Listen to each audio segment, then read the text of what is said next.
Okay, thank you so much. Hello, everybody. My name is Nicole, and I'm doing my postdoc research at UCL Anthropology, where I am right now.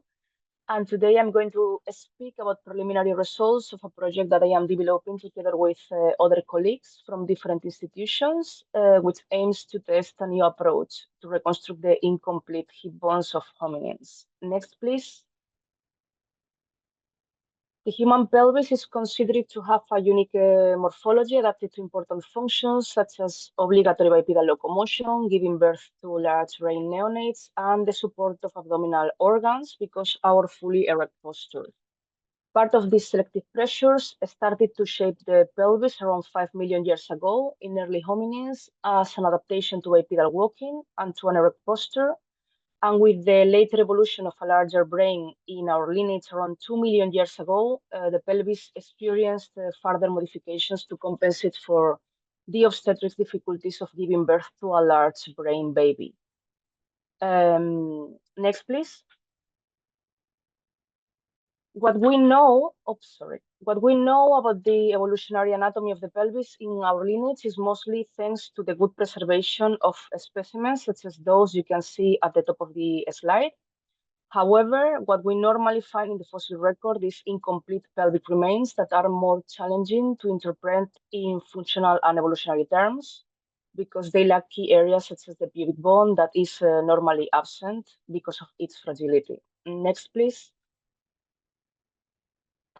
The pubic bone is a key region of the pelvis because it has insertions of the rectus abdominis muscle and the inguinal ligament that help in supporting the abdominal viscera during bipedal locomotion. Apart from that, some of the adductor, and hip flexus tensor muscles attach to the pubic region and play a key role in bipedalism. But also the pubic region, together with the ischium, show a different morphology in females and males because they are among the morphological adaptations of the pelvis to obstetric constraints. And as such, they are good indicators for sex determination in the archaeological and fossil record when they are present. But apart from all this, the two pubic bones also meet at the pubic symphysis joint, determining how the articulation of the pelvis is in the anterior part. The pubic symphysis is never preserved in the fossil record because it is soft tissue. So if the pubic bones are also absent or very fragmented, this might influence the final pelvis morphology that we are trying to reconstruct. And thus our our functional interpretations of this fossil pelvis. Next, please. For this reason, our aim here is to test the prediction of the pubic morphology using a statistical shape modeling on different fossil specimens whose pubic morphology is preserved to see if we can apply this methodology to actual incomplete fossil specimens in the future. Next, please. Statistical shape modeling has been increasingly used in the last decade for virtual reconstructions of anatomical defects in the surgical context. So, for example, we can simulate a missing area of the skull, like the one you see here in yellow, and apply this kind of methodology to reconstruct it. And similarly, parts of the hip bone that need to be resected due to the presence of tumors can be virtually estimated using this methodology as well to plan a surgical restoration of the pelvis. The potential of this method, however, has never been explored in a paleoanthropological context. Next, please. Statistical shape models are generally calculated based on empirical data and describe the shape variability in a group of specimens. We can model the shape variation using Gaussian processes, and we can sample different shapes from a probability distribution. I think you can see the video that I had there, but on the right, I had a hip bone showing different morphologies that correspond to the different to the distribution that we have based on this sample. So in this case, our data is composed of human and chimpanzee right hip bones that are modeled. And when sampling, we can get all type of hip bones shapes that are within the probability distribution generated for this specific from this specific sample. We can use sampling in this case to obtain the best shapes given a specific problem, which in this case is the reconstruction of missing pubic bones in fossils. Next, please.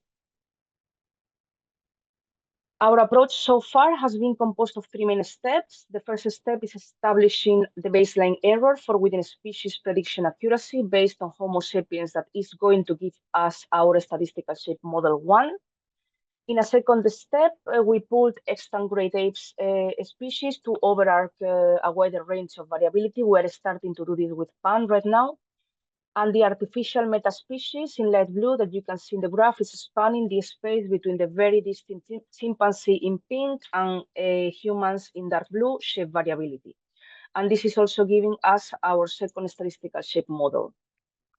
And finally, the prediction is performed by constraining the statistical shape models based on prior information provided by a set of corresponding landmarks on the model and the partial shape. So as you can see in the figure, we have 219 landmarks used to register the meshes, and those used to constrain the model in red, and those that are predicted in black that you can see there very little. Next, please. So recapitulating, we used two statistical shape models, one based on a human sample, the other one based on a combination of humans and chimpanzees. And in short, and for everybody to understand, we aim to find the pubic shape in blue that most likely corresponds to a given ilium and ischium region in red, which is mostly the preserved part in the fossil record, based on these two statistical shape models. This method was evaluated on the preserved right hip bone of 4 fossils not included in the statistical shape models to avoid statistical self-inference in this case. 2 of them are of the genus Australopithecus and 2 of them are of the genus Homo. So we have Ohalo, Guevara 2, Lucy, and STS14. We need complete fossils for this first step test, because once we have the estimated morphologies, we need to compare them with the original morphology of these fossils. And that's only possible if the area is preserved in the fossil. Next, please. Next, please, again. Here we have the original Ohalo human specimen in white and the previous estimation using the human model in green and the pooled model in orange. We see that both models show a pretty similar morphology to the original one, with the pooled model showing a slightly smaller mean prediction error than the human model. In the Neanderthal Guevara 2, we see that the two predictions of the pubic morphology are quite different from the original morphology of the Neanderthal, and this is also reflected in higher mean errors. So in Guevara, the human model gives a shorter pubic bone compared to the pooled model. And apart from that, the pooled model yields a prediction with a smaller ischiopubic angle than the human model. Since the original Guevara 2 is characterized by a long pubic bone and a small ischiopubic angle, we can say that the pooled model gives a slightly better prediction than the human model, but we are still far from getting a good prediction for the Neanderthal specimen. Using these models and using also this methodology. Next, please. For both Australopithecus here, the human models show the highest prediction error of all the predictions in this first test, meaning that a human-only model might not be the best option for predicting Australopithecus morphologies. And the pooled models seem to work pretty well, especially for STS14 that yields the lowest prediction error, but of course we still need to improve these results. Next, please. Yeah, this one. When we align the prediction, no, that one. Yeah, thank you. When we align the predictions based on the human model in green and the predictions based on the pooled model in orange for each specimen, we see that the pooled model tends to elongate the pubis in the Neanderthal specimen and tends to decrease the ischiopubic angle in all the specimens. So these are our preliminary results using the different specimens and the different models. Next, please. Nicole, 1 minute, okay? Yeah, okay. So the elongation of the pubis in Guevara using the pooled model is very interesting because Guevara and as well as other Neanderthals in general are characterized by long pubic bones that whose functional meaning is a total mystery in paleoanthropology. So when we use the pooled model, the angulation of the pubis goes downwards, which is also a feature present in Neanderthals, but not unique to them. And a third feature in Kevara too that we are not able to capture here is the more lateral orientation of the pubic bone in white. Yeah, you can see this because I have some animations there.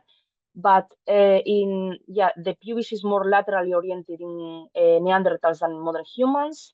And this is something that we can't capture using this methodology so far.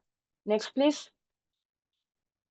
In our preliminary test, we have observed that another feature that varies in the different predictions is the angulation of the pubis. So in our results, we see that using a Homo sapiens only model yields a Homo sapiens like a pubic prediction, which is expected. That works very well in Ohalo specimen, but not so well in all the other fossils.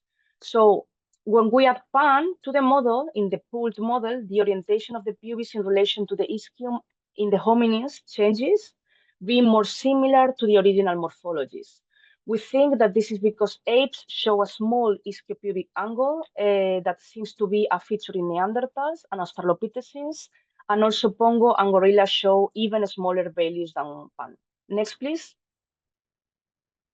So our next step is expanding the extant grade ape sample because we think that this could improve the models, and also changing the predictor and response modules. Remember the blue part and the red part. We can play depending on the parts preserved in the parts preserved in the fossil record. Next, please. Thank you very much to the organizers for this wonderful initiative one more year, and for giving me the opportunity to present a talk today. Also to my colleagues who are working very hard together with me in this project, and to the audience for their attention and commitment to a more equal and diverse research in archaeology and paleontology. Thank you so much.